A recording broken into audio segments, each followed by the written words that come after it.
নমস্কার, আমি প্রিয়াঙ্কা। আমার চ্যানেলে আপনাদের সবাইকে স্বাগত জানাই। সকাল থেকে ঘুম থেকে উঠে এই দেখুন বেবিকে নিয়ে বসেছি। আসলে ও এখন না একটা অভ্যেস হয়ে গেছে। কি করব বলুন তো, কোলে ছাড়া একদম ঘুমোতে চায় না। ঘুমিয়ে গেলে যে ওকে শুইয়ে দিয়ে আমি একটু ঘোরাফেরা করব বা অন্য কিছু কাজ করব তার হয়ে ওঠে না। ওকে নিয়েই বসে থাকতে, আর বসে বসে আমার আর ভালো লাগছে না। ও ওঠার পর ওকে নিয়ে একটু রোদে বেরিয়েছিলাম। প্রত্যেক দিন তাই করি, একটু রোদে ওকে ঘুরাই। বেশিক্ষণ নয়, এত রোদের তাপ, তাই বেশিক্ষণ বাইরে রাখা যায় না। 2-10 মিনিট এদিক ওদিক হই, তারপর নিয়ে ওকে চলে আসি। আর ও জানেন তো, রোদে একদম চোখ খুলতে পারে না এখনো, খালি চোখ বন্ধ করে থাকে আর কান্না করে। একদম রোদে থাকতে পারে না। কি করব, সবাই বাড়িতে বলছে যে ওকে একটু রোদে ঘুরে দে। তারপরে এই দেখুন পুচকেটার সঙ্গে সময় কাটানো, ওর কাছে গেলে মনটা যে এত ভালো হয়ে যায় কি বলবো আপনাদের। সারাদিন ঘরে বসে থাকি, বাচ্চা সামলাই, তারপরে ওর কাছে যখন একটু সময় পাই ছুটে যাই, গেলে বেশ ভালো লাগে। ও দেখুন এখন হাঁটা শিখেছে চতুর্দিক। আর জানেন তো, শুধু জুতো পরবে আর জুতো পরে হাঁটবে। জুতো ওর এত প্রিয়। যাই হোক, ঠিক করে চলতে পারছে না, মাঝে মাঝে পড়েও যাচ্ছে। ওকে খুব সাবধানে রাখতে হয়।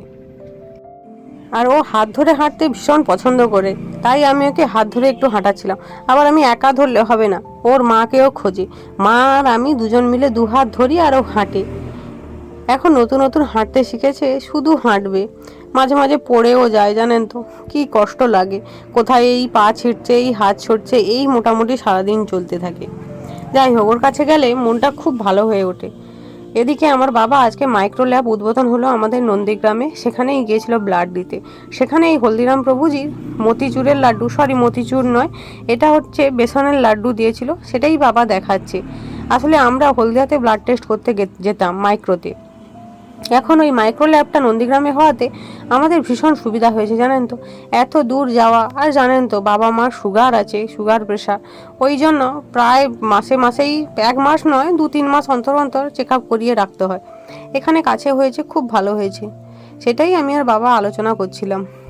তারপর একটু বাইরের দিকে বেরোলাম। আমার বর আছে, তাই বাচ্চাটাকে লক্ষ্য করছে, তাই আমি একটু বাইরের দিকে ঘুরছি। তারপরে এই সেদিন ছিল সব থেকে কঠিনতম দিন, আমার বাচ্চার দ্বিতীয় ভ্যাকসিনের দিন। আর বলবেন না, ভ্যাকসিন ও নেয়, কষ্ট আমার হয়। মানে বাচ্চার কষ্ট দেখলে সে আর সহ্য করা যায় না, জানেন তো। প্রচণ্ড কান্নাকাটি করে, জ্বর আসে। আর দেখুন ওর পা ধরে বসে আছি, কি কান্না করছে কি বলবো আপনাদের। মানে সে কষ্ট সহ্য করা যায় না। সারা রাত বাচ্চাটা কান্না করছে আর ধুম জ্বর গায়ে। 3 দিন ওকে ভুগিয়েছে, জানেন তো, খুব জ্বর ছিল বাচ্চাটা। এবারে ভ্যাকসিনে জানি না কেন এত কষ্ট পেয়েছি। ফার্স্ট ভ্যাকসিনেও হয়েছিল, কিন্তু সেটা কম। দেখুন কীরকম লাল হয়ে গেছে, বলতে বলতেই আমার কান্না পাচ্ছে। আর এই দিকে দেখুন তার পরের দিন কীরকম খেলা করছে ও।